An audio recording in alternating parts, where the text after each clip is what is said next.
कांग्रेस को अपना नाम कांग्रेस पार्टी से बदल के पल्ला झाड़ पार्टी रख देना चाहिए। कोई भी व्यक्ति आता है, मुंह उठा के कुछ भी बोल देता है और आप केवल पल्ला झाड़ लेते हैं। अरे आप अगर उसके बयान से सहमत नहीं हैं, आप तुरंत उसके उस दायित्व से मुक्त करिए कि एक दायित्व पे रहते हुए व्यक्ति, वो महिला हो या पुरुष हो, इस तरह की बात रखता है। मैथमेटिक्स का ओरिजिन क्या है, इसे लेकर अब देश में एक नई बहस छिड़ गई है।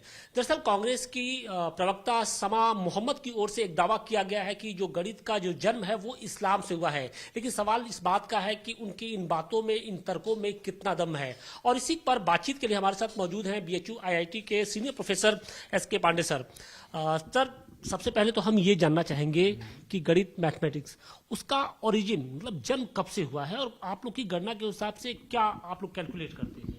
देखिए, जब से यह ब्रह्मांड है तब से यह गणित है। और मैं तो ये कहूँगा कि गणित ब्रह्मांड के बनने के पहले ही है। ईश्वर ने स्वयं के अस्तित्व में आने के पश्चात जो पहला कार्य किया वह था गणित का उद्भव, और फिर उन्होंने गणित के सूत्र बनाए और उन्हीं सूत्रों पर आधारित हुआ यह पूरा का पूरा ब्रह्मांड। अगर आप किसी भी साइंटिस्ट से पूछिए, और यहाँ छात्रों को पता है कि इनवर्स स्क्वायर लॉ पर ही पूरा ब्रह्मांड चलता है। तो अगर मैं कहूँगा कि बताइए ये ब्रह्मांड पहले आया कि इनवर्स स्क्वायर लॉ, तो अगर इनवर्स स्क्वायर लॉ पहले नहीं आता तो ब्रह्मांड बनने के बाद भी बिखर सकता था, लेकिन बिखरा नहीं। मतलब ये सूत्र पहले से थी और ये प्रकृति उन सूत्रों का पूरी तरह परिपालन करती है। तो गणित तो तभी से है जहां तक, लेकिन मैंने यहाँ ईश्वर की बात की, मैंने मनुष्य की बात नहीं की। अब आप कहते हैं कि गणित का ज्ञान मनुष्य को कब से हुआ, तो चलिए इस पर भी बात करते हैं। आज का इतिहास कहता है कि इस्लाम, आज के इतिहासकार कहते हैं, मैं नहीं जानता, कि 1400 वर्षों पहले। अगर आप जो है क्रिश्चियनिटी की बात करेंगे तो करीब कुछ ये 2500 करीब पहले। और यही इतिहासकार कहते हैं कि हमारे आर्यभट्ट इस समय हुए, ब्रह्मगुप्त ये है, वाराह मिहिर इस समय हुए, इन्हीं की बात मानते हैं। अगर इन्हीं की बात अगर भी मानते हैं तब भी ये इस्लाम से पहले के तो थे ही। आर्यभट्ट के बारे में कहा था, और ये भी कहा था कि आर्यभट्ट की खोज, शून्य की खोज आर्यभट्ट ने की थी। वैसे मैं इससे इतर बातें करूंगा कि जब आज का भी ये विज्ञान मानने लगा है कि अगर कृष्ण 3000 वर्ष पहले थे और हम 5000 पहले थे, तो उस समय उनकी भी कुंडलियां हैं। उनकी कुंडलियां हैं मतलब ग्रह नक्षत्रों की जो स्थिति थी, और जिसको मानकर यही चला जाता है कि वो उसका अवलोकन करते थे। उनके पास जो भी सुविधाएं हो उसका मुझे पता नहीं, मगर अगर गणनाएं वो सही थीं और ये कहते हैं कि नहीं उस समय वे थे, इसका मतलब गणित था। क्योंकि जैसे बृहस्पति को एक चक्कर पूरा करने में 12 वर्ष लगते हैं, किसके? पृथ्वी के सापेक्ष।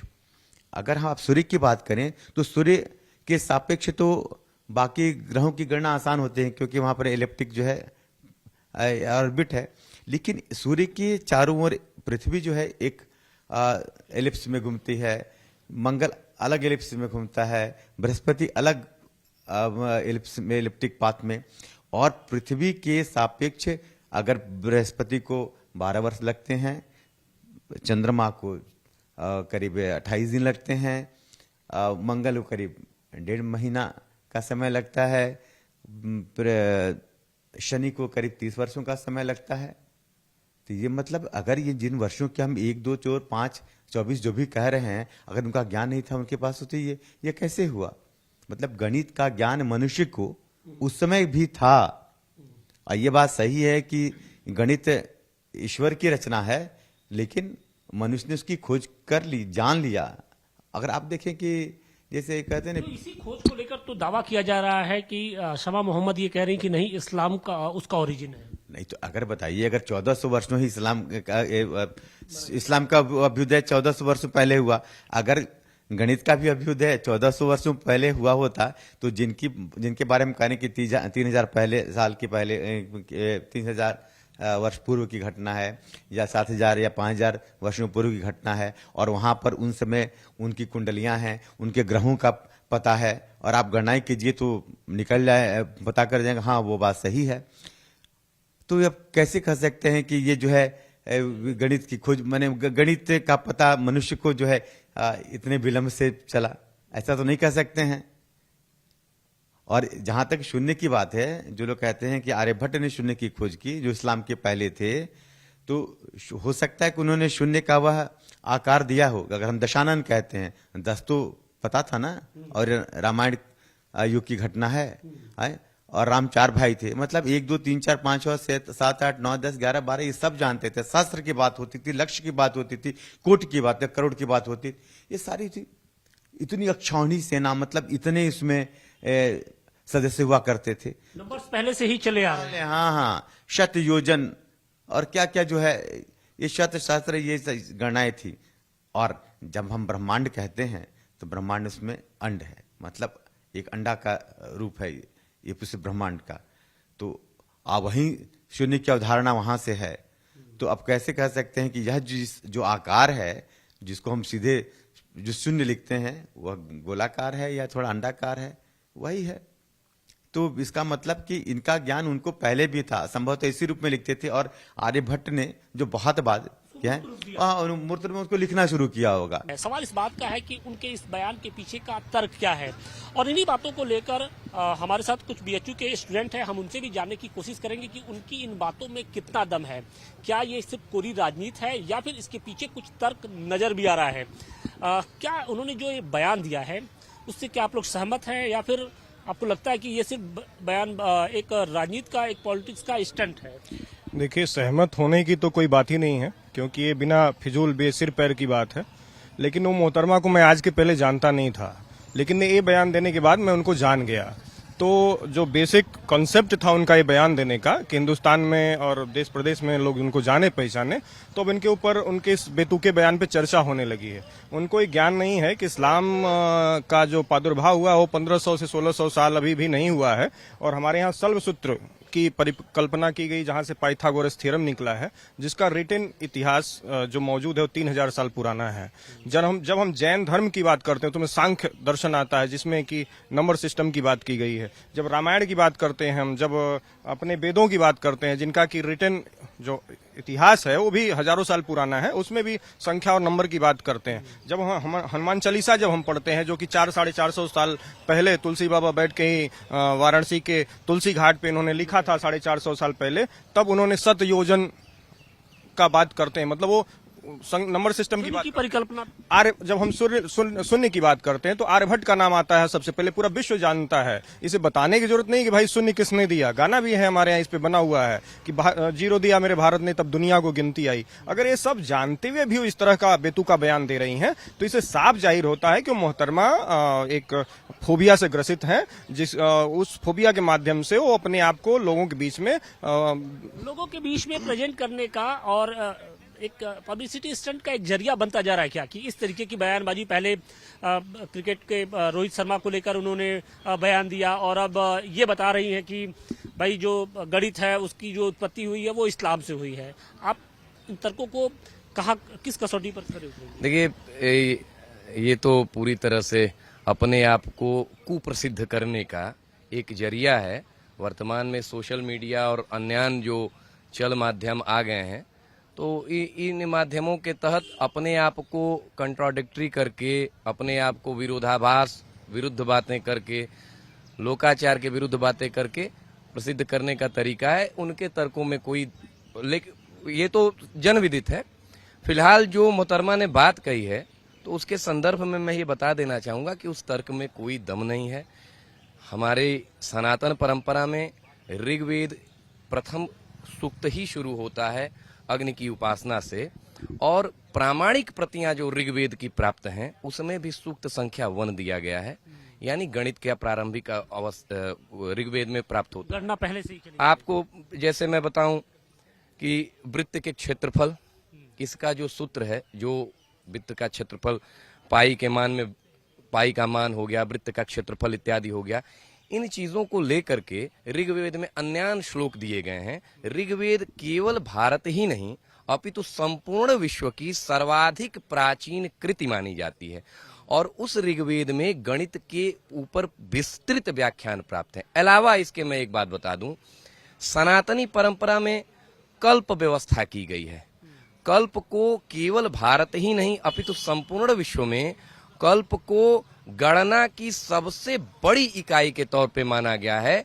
अर्थात ब्रह्मा जी का एक दिन पृथ्वी के एक चतुर्युग के एक चतुर्युग के बराबर होता है और ऐसे 1000 चतुर्युगों का एक कल्प होता है।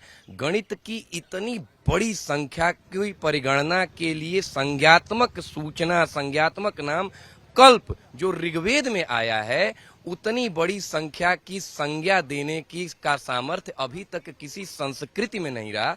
ऐसे में यह कहना कि गणित का प्रादुर्भाव 7वीं शताब्दी में हुआ है, इस्लाम मैं भाई 7वीं शताब्दी में हुआ है यह कहना, क्योंकि शताब्दी गणना भी 7वीं शताब्दी में शुरू थी।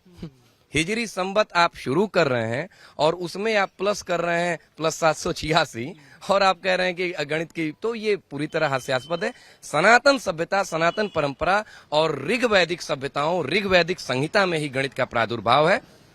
लेकिन जब शमा मोहम्मद जैसी जो एक नेशनल पार्टी की जो स्पोक पर्सन है वो जब ये कहती है तो आपको क्या समझ में आता है? देखिए, दो तीन बातें हैं।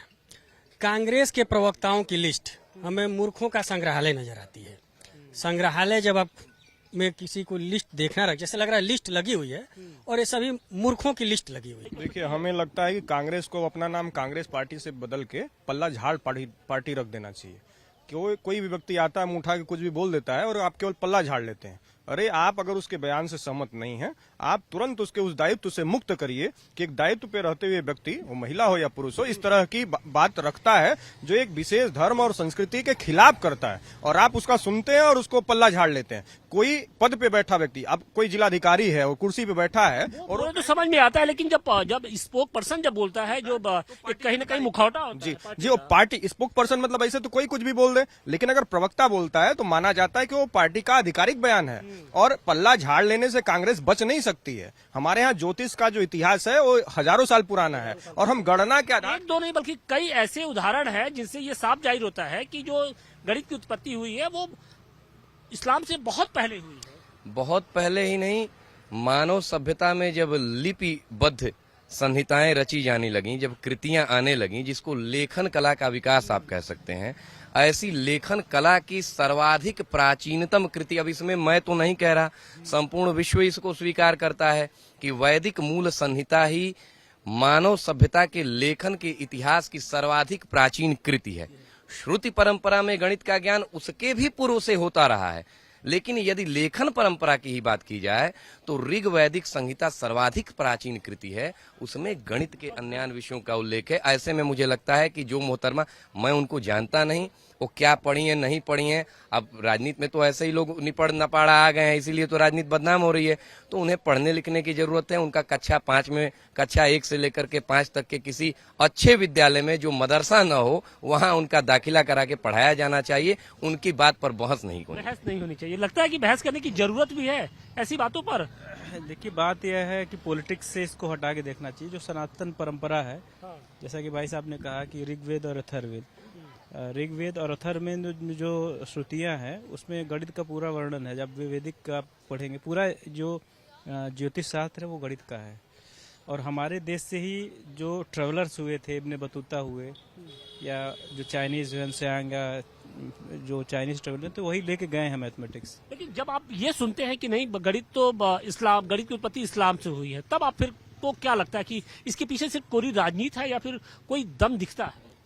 नहीं, इस्लाम का बहुत ज़्यादा कंट्रीब्यूशन एस्ट्रोनॉमी में, एस्ट्रोलॉजी में और खासकर साइंस में नहीं रहा है। ये अभी रिसेंट इनका ये धर्म है जो 7वीं-8वीं से शुरू हुआ है, मोहम्मद साहब ने प्रचार किया। न इनके पास बहुत अच्छी इमारतें हैं।